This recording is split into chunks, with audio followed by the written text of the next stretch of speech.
Hello दोस्तों, तो पिछली क्लास में हमने देखा था यूनिट्स ऑफ मेजरमेंट के बारे में। तो इस क्लास में हम उसी टॉपिक को आगे कंटिन्यू करेंगे और आज इस टॉपिक को ख़त्म कर देंगे। जो भी हमारी यूनिट्स पूछी जा सकती हैं या पूछी जा चुकी हैं उनके बारे में देखेंगे। तो पिछली क्लास में हमने देखा था 7 फंडामेंटल क्वांटिटीज़ के बारे में और उनकी रिलेटिव यूनिट जो भी है उसके बारे में देखा था, और कुछ और यूनिट्स हमने कवर करी थी जिनसे फ्रिक्वेंटली पेपर के अंदर क्वेश्चन आते हैं। तो आज की अपनी कार्रवाई शुरू करते हैं कुछ और क्वांटिटीज़ के साथ जिनके बारे में जिनसे पेपर में यूजुअली क्वेश्चन आते हैं।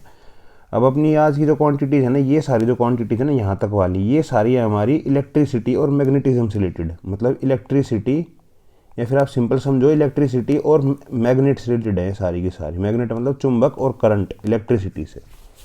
तो इन यूनिट्स को समझने से पहले एक बार मैं आपको बताता हूँ कि करंट एक्चुअल में बनता क्या है। 2 मिनट लगेगी, उसके बाद आपको ये सारी यूनिट्स आसानी से समझ आ जाएंगी और फिर मैं इनको याद करने की ट्रिक भी बताऊँगा आपको। तो देखो, मान लो आपके पास एक तार है, उसके यहाँ पे आपने बैटरी का पॉजिटिव लगा दिया, यहाँ पे बैटरी का नेगेटिव लगा दिया। आपने देखी होंगी बैटरी या फिर छोटा मोटा कोई सेल देखा होगा, उसके अंदर एक साइड पॉजिटिव होती है, एक नेगेटिव होती है। तो जो पॉजिटिव और नेगेटिव जो होता है ना, ये होता है हमारा पोटेंशियल डिफरेंस। इसी पोटेंशियल डिफरेंस की वजह से हमारा करंट जनरेट होता है, करंट बनता है। अब किसी भी बैटरी के पॉजिटिव या नेगेटिव को आप एक तार से जोड़ो और बीच में एक बल्ब लगा दो तो ये बल्ब जल जाएगा बेसिकली। अब ये बल्ब जलता क्यों है? क्योंकि इनके बीच में जो पोटेंशियल डिफरेंस है ना, इसकी वजह से करंट प्रोड्यूस होता है। तो हमने क्या देखा? करंट देखा। एक हमने देखा पोटेंशियल डिफरेंस, एक हमने देखा करंट। अब ये करंट प्रोड्यूस कैसे होता है? अब ये पॉजिटिव और नेगेटिव की वजह से यहाँ पे कुछ चार्ज फ्लो करता है इनके बीच में, इस तार के अंदर, या फिर आप बोल सकते हो इलेक्ट्रॉन्स फ्लो करते हैं। वो ज़्यादा हैवी चीज़ हो जाएगी, आप इतना समझो चार्ज फ्लो करता है बस। तो उस चार्ज के फ्लो करने की वजह से ही ये करंट जनरेट होता है।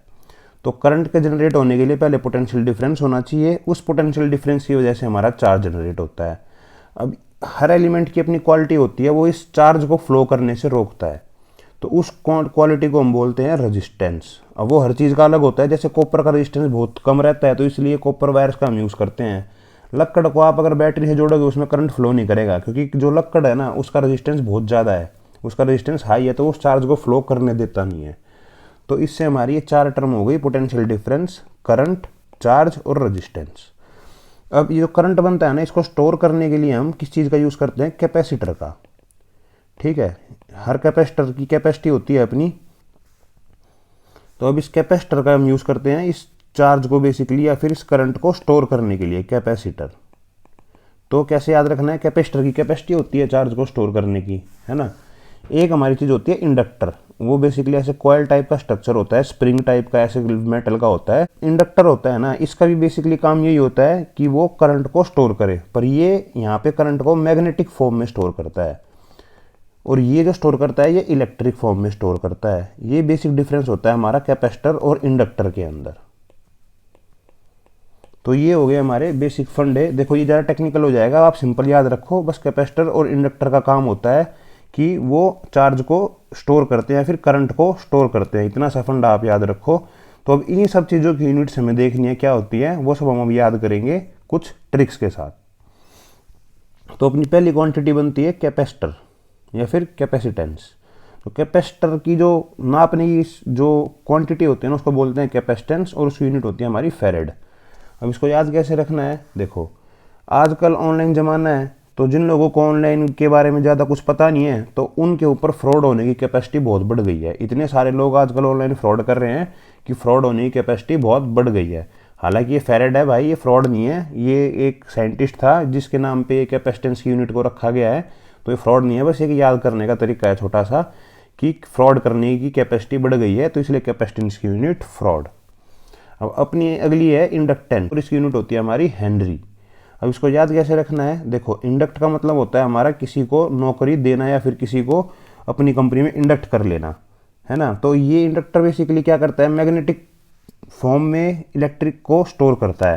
तो ये मैग्नेटिक को इंडक्ट करता है इलेक्ट्रिक को स्टोर करने के लिए। ऐसे इसको आप थोड़ा सा कंसेप्चुअल वे में है ये, बट आपको ट्रिक के साथ याद रखना है। सिंपल सी बात है, एक हैन रो रही थी यानी मुर्गी रो रही थी, तो उसको एक किसान ने इंडक्ट कर लिया, किसी ने इंडक्ट कर लिया कि तेरा काम है अब से रोज हमें सुबह जगाना, है ना। तो मुर्गी रो रही थी इसलिए उसको इंडक्ट कर लिया। तो हेनरी की हमारी क्या है क्वांटिटी? इंडक्टेंस। सिंपल सा लॉजिक है, तो इसको आप ऐसे याद रख सकते हो। थोड़ा सिल्ली है, पर ऐसे याद करने में आपको काफ़ी आसानी मिल जाएगी, तो ऐसे आप इसको याद कर सकते हो। वो अपनी अगली क्वांटिटी है रेजिस्टेंस। रेजिस्टेंस मैंने बताया था ये करंट को फ्लो करने से रोकती है। इसकी यूनिट होती है ओम। हमने 10 तक की जो हमारी साइंस थी उसके अंदर पढ़ा हुआ है कि रेजिस्टेंस की यूनिट होती है ओम। आई थिंक सबको याद होगा, तो इसके लिए कोई ट्रिक बताने की मेरे को लगता नहीं है कोई ज़रूरत है। और अपना अगली यूनिट है इलेक्ट्रिक चार्ज। जो चार्ज फ्लो करता है ना हमारा करंट बनाने के लिए, उसको वही वाला चार्ज है इलेक्ट्रिक चार्ज। अब इसको याद कैसे रखना है, अब देखो हमें इलेक्ट्रिसिटी चाहिए अपना फ़ोन चार्ज करने के लिए। चार्ज करते टाइम कई बार फ़ोन बहुत गर्म हो जाता है ना, तो उसको कूल करना पड़ता है ना। तो इलेक्ट्रिक चार्ज की यूनिट होगी हमारी कूलम्ब। वरना वो जैसे ये बॉम्ब टाइप की भी फीलिंग दे रहा है ना, जैसे इसको BOMB बॉम्ब है ना, वरना वो बॉम्ब की तरह फट जाएगा। तो इलेक्ट्रिक चार्ज की यूनिट क्या है, कूलम। या फिर ज़्यादा चार्ज कर दिया तो वो बॉम्ब की तरह फट जाएगा, उसको कूल करना पड़ेगा। तो कूलम हमारी इलेक्ट्रिक चार्ज की यूनिट हो गई। अब है इलेक्ट्रिक कंडक्टेंस। इससे क्वेश्चन आई थिंक पूछा नहीं जाता कभी। ये बेसिकली हमारा रेजिस्टेंस का उल्टा होता है। रेजिस्टेंस का रिवर्स मानी कि 1 रेजिस्टेंस। इसी ओम लिख दिया मैंने यहाँ पे, इसको R भी कर सकते हो आप रेजिस्टेंस। तो इसका उल्टा जो होता है ना रेजिस्टेंस का, वो होता है कंडक्टेंस। उसकी यूनिट होती है हमारी सीमेंस। ये आप ध्यान रखना, पूछा जा सकता है शायद पेपर में, क्योंकि मल्टीपल शिफ्ट्स बन रही हैं। बट आई थिंक कभी पूछा नहीं गया ये, बट फिर भी मैंने मेंशन कर दिया, तो आप इसको याद रखना। अब सारी करंट की कहानी शुरू कहाँ से हुई थी, पोटेंशियल डिफरेंस से, है ना। जब बैटरी का पॉजिटिव नेगेटिव जोड़ा गया तभी पोटेंशियल डिफरेंस क्रिएट हुआ। उस पोटेंशियल डिफरेंस की वैल्यू क्या होती है हमारी, वोल्ट, या फिर उसकी यूनिट बोलिए आप, वैल्यू नहीं, उसकी हमारी यूनिट होती है वोल्ट। आपने देखा होगा ना 220 वोल्ट का झटका लग गया, 100 वोल्ट का झटका लग गया, जब भी आपने मूवीज़ वगैरह में देखा होगा, तो वो बेसिकली वही होता है, पोटेंशियल डिफरेंस यूनिट होती है हमारी ये वोल्ट। तो पेपर में आता है कि पोटेंशियल डिफरेंस यूनिट क्या है, तो वोल्ट मार्क करना है आपको। क्योंकि झटके को हम बोलते हैं ना, बिजली का झटका दे दूंगा 220 वोल्ट का, तो करंट की सारी कहानी वोल्ट से ही शुरू होती है। और वो वोल्ट क्या होता है, पोटेंशियल डिफरेंस। अब ये दो क्वांटिटी है हमारी, मैग्नेटिक फ्लक्स डेंसिटी और मैग्नेटिक फ्लक्स। अब इन दोनों में बेसिक फ़र्क क्या है कि एक है हमारी स्केलर क्वांटिटी और एक है हमारी वेक्टर क्वांटिटी। तो अब स्केलर और वेक्टर क्वांटिटी में क्या फ़र्क होता है, एक बार वो भी देख लेते हैं पहले, क्योंकि इसके ऊपर भी कई बार क्वेश्चन पूछा जा चुका है कि which one of this is a scalar quantity या फिर which one of this is a vector quantity. और यूजली डिस्टेंस और डिस्प्लेसमेंट दो चीज़ होती हैं, ये डिस्टेंस एंड डिस्प्लेसमेंट, इनके रिस्पेक्ट में ये क्वेश्चन पूछा जाता है, डिस्टेंस और डिस्प्लेसमेंट के रिस्पेक्ट में। तो इस चीज़ को भी एक बार थोड़ा सा जान लेते हैं कि स्केलर और वेक्टर क्वांटिटी में क्या फ़र्क होता है। अब मान लो आपके पास ये पहाड़ी रास्ता है, ठीक है, ऐसे ऐसे गोल गोल घूमता हुआ जा रहा है पहाड़ी रास्ता। अब ये जो रास्ता है ना, मान लो ऐसे आप जा रहे हो, तो ये रास्ता आपको पड़ रहा है 100 किलोमीटर, ठीक है, तो ये हो गया आपका डिस्टेंस। और डिस्प्लेसमेंट क्या हो गया, आप यहाँ से यहाँ सीधा चले गए उड़ के, तो ये डिस्टेंस की ये जो है ना, ये वाला जो उड़ के गए आप एक डायरेक्शन के अंदर फिक्स, तो ये हो गया आपका डिस्प्लेसमेंट। तो आपको ऐसे पेपर के अंदर ऑप्शन मिल जाएगा डिस्टेंस, डिस्प्लेसमेंट, या फिर दो तो ऑप्शन और दे देगा साथ में, बताएगा, पूछेगा आपसे which one is a scalar quantity और which one is a vector quantity. तो अब ये आपको याद रखना पड़ेगा कि डिस्प्लेसमेंट जो है वो है वेक्टर क्वांटिटी। तो जिस चीज़ की डायरेक्शन होती है वो है वेक्टर क्वांटिटी, ठीक है। एक होती है स्केलर क्वांटिटी, एक होती है वेक्टर क्वांटिटी। अब ये आपको कैसे याद रहेगा कि कौन सी स्केलर, ये कि किसकी डायरेक्शन है किसकी डायरेक्शन नहीं है। अब देखो ये v है ना, v डायरेक्शन को कैसे दिखाते हैं, ऐसे दिखाते हैं, तो v इसके आगे लगा होता है, तो जिसकी डायरेक्शन होती है वो होती है हमारी वेक्टर क्वांटिटी। सिंपल सा लॉजिक है, ऐसे आपको ये याद रह जाएगा। तो वेक्टर क्वांटिटी हमारी होगी डिस्प्लेसमेंट। तो वेक्टर पूछे तो आप डिस्प्लेसमेंट मार्क करना, स्केलर पूछे तो आप डिस्टेंस मार्क करना। ऐसे क्वेश्चन भी पेपर में यूजुअली पूछे जाते हैं। ये यूनिट से इसका कोई रिलेशन नहीं है, यूनिट वाले टॉपिक से, बट ये क्वेश्चन आते हैं और हमें डिस्टेंस की यूनिट भी पड़ी थी, तो इसलिए मैं आपको यहाँ बता रहा हूँ ये वाली चीज़, इसका आप ध्यान रखना। अब देखो यहाँ था हमारा एक मैग्नेटिक फ्लक्स और एक मैग्नेटिक फ्लक्स डेंसिटी। तो जो डेंसिटी होती है ना हमारी, ये होती है हमारी वेक्टर क्वांटिटी, इसकी होती है डायरेक्शन, और जो फ्लक्स होता है इसकी कोई डायरेक्शन नहीं होती, ठीक है। तो ये मैग्नेटिक फ्लक्स है हमारी स्केलर क्वांटिटी। हालांकि पेपर में आपसे ये नहीं पूछेगा, आपसे सिंपली पूछ लेगा मैग्नेटिक फ्लक्स डेंसिटी की यूनिट क्या होती है, फिर मैग्नेटिक फ्लक्स की यूनिट क्या होती है। तो अब हम इसको याद करेंगे एक छोटी सी ट्रिक के साथ। अब देखो मैग्नेटिक फ्लक्स है, ये हमारी स्केलर क्वांटिटी, कोई डायरेक्शन नहीं है इसकी। जैसे ही इसके अंदर डेंसिटी वर्ड जुड़ जाएगा, डेंसिटी क्या होता है, भारीपन, जैसे ही इसमें भारीपन जुड़ जाएगा तो इसको एक दिशा मिल जाएगी। तो बड़े वाला जो वर्ड है मैग्नेटिक फ्लक्स डेंसिटी, वो एक दिशा में चल रहा है। अब इनकी यूनिट है हमारी वेबर और टेस्ला, ठीक है। तो वेबर क्या है, जैसे जाला है, वेब मतलब क्या होता है, जाला, है ना। जाले की कोई दिशा नहीं होती, ऐसी किसी भी डायरेक्शन में ऐसे जाला बन रखा होता है, ठीक है। तो जिस चीज़ की डायरेक्शन नहीं है यानी कि फ्लक्स, सिंपल छोटी वाली चीज़, उसकी यूनिट है हमारी वेबर। और ऑप्शन में आपको है ना, आप देखोगे तो वेबर टेस्ला दोनों मिलेंगे, ठीक है। मेन कन्फ्यूजन इन्हीं के बीच में होगी, बाकी यूनिट्स बहुत ऐसी दी होंगी जो आप देखते ही कह दोगे कि हाँ भाई ये किसी और चीज़ की यूनिट है। तो इन दोनों में थोड़ी कन्फ्यूजन हो सकती है, इसलिए मैं आपको थोड़ी सी एक ट्रिक बता रहा हूँ, उससे आप याद कर सकते हो इसको। तो फ्लक्स यानी कि वेब, ठीक है। अब जैसे उसमें डेंसिटी लग जाएगी तो वो टेस्ला कंपनी बन जाएगी, बहुत बड़ी कंपनी। जिस चीज़ को कोई अच्छी दिशा मिल जाए तो वो बहुत बड़ी चीज़ बन जाती है ना। आप इसको ऐसे याद रख सकते हो। तो अपनी अगली दो यूनिट है ल्यूमिनस फ्लक्स और ल्यूमिनस इंटेंसिटी। देखो ल्यूमिनस इंटेंसिटी मैंने आपको बता दिया था। ल्यूमिनस इंटेंसिटी की हमारी क्या यूनिट होती है, कैंडला। कैंडल और ल्यूमिनस क्या होता है, रोशनी। अब एक चीज़ है ल्यूमिनस फ्लक्स, तो अब ये पेपर में पूछा नहीं गया आज तक, हमेशा ल्यूमिनस इंटेंसिटी पूछा जाता है, उसकी यूनिट होती है कैंडला। बट हो सकता है पेपर में आ जाए कि आगे ल्यूमिनस फ्लक्स की यूनिट क्या है, तो आपको मार्क करनी है ल्यूमन। सिंपल, ल्यूमिनस से ल्यूमन। अब फ्लक्स और इंटेंसिटी कैसे याद रखना है, देखो फ्लक्स का मतलब होता है बदलाव यानी कि चेंज यानी बहाव, ठीक है।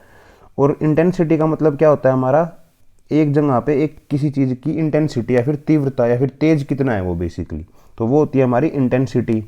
अब कैंडल देखोगे आप, दूर दूर तक नहीं फैलती, भाव नहीं होता ना उसका कोई, बहुत कम जगह रोशनी करती है, तो इंटेंसिटी एक ही जगह पे ज़्यादा रोशनी करने के लिए कैंडल यूज़ करेंगे। ल्यूमन या फिर लाइट, बहुत सारी लाइट का हम यूज़ करेंगे जब हमें दूर दूर तक रोशनी करनी है। तो फ्लक्स की यूनिट है ल्यूमन, इंटेंसिटी की यूनिट है हमारी कैंडला। सिंपल है, याद हो जाएगा इससे आपको ये। तो अब बढ़ते हैं अपनी अगली क्वांटिटीज़ की तरफ। अब देखो अपनी पहली क्वांटिटी है रेडियो एक्टिविटी। इसकी यूनिट क्या होती है हमारी, सबसे मेन इसकी इंपॉर्टेंट यूनिट है क्यूरी।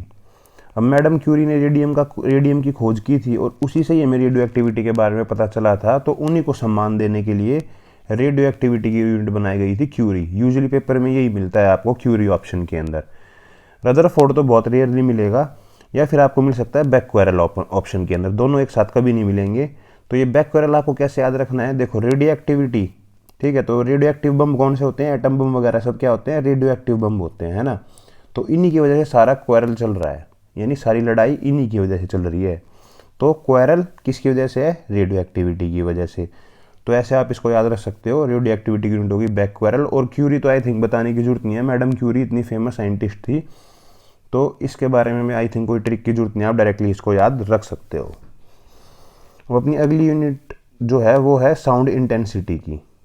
अब साउंड इंटेंसिटी यूनिट क्या होती है, डेसिबल। वॉट पर मीटर स्क्वायर इसकी वैसे यूनिट होती है, इसी को नाम दिया गया है डेसिबल, क्योंकि वॉट पर मीटर स्क्वायर बोलना थोड़ा मुश्किल हो जाता है, तो डेसिबल इसको नाम दिया गया है।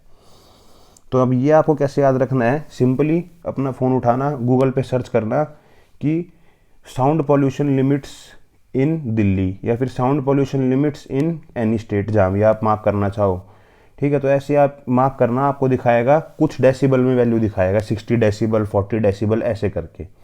तो ये हमारी साउंड इंटेंसिटी को मापने का पैमाना होता है। तो नॉइस पॉल्यूशन किसी एक इंटेंसिटी से ऊपर जब चला जाता है, यानी कि किसी स्पेसिफिक डेसिबल से ऊपर अगर वैल्यू चली जाती है, तो उसको हम नॉइस पॉल्यूशन के अंदर काउंट करते हैं। तो थोड़ा प्रैक्टिकली आप पढ़ोगे इस चीज़ को, या फिर एक बार गूगल करके देखोगे, आपको कोई दिखेगा डेसिबल, तो आपको ईजिली याद हो जाएगा। या फिर आप ऐसे भी याद रख सकते हो, इसमें क्या आ रहा है, बेल, है ना। या फिर डेसिबल है, तो डेसिबल जो होती है ना, उनकी साउंड इंटेंसिटी बहुत ज़्यादा होती है।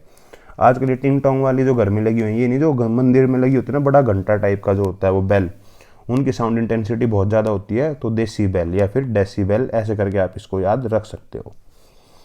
अपनी अगली क्वांटिटी है ओजोन लेयर की थिकनेस, या फिर थिकनेस ऑफ ओजोन लेयर। इसकी यूनिट होती है डॉबसन।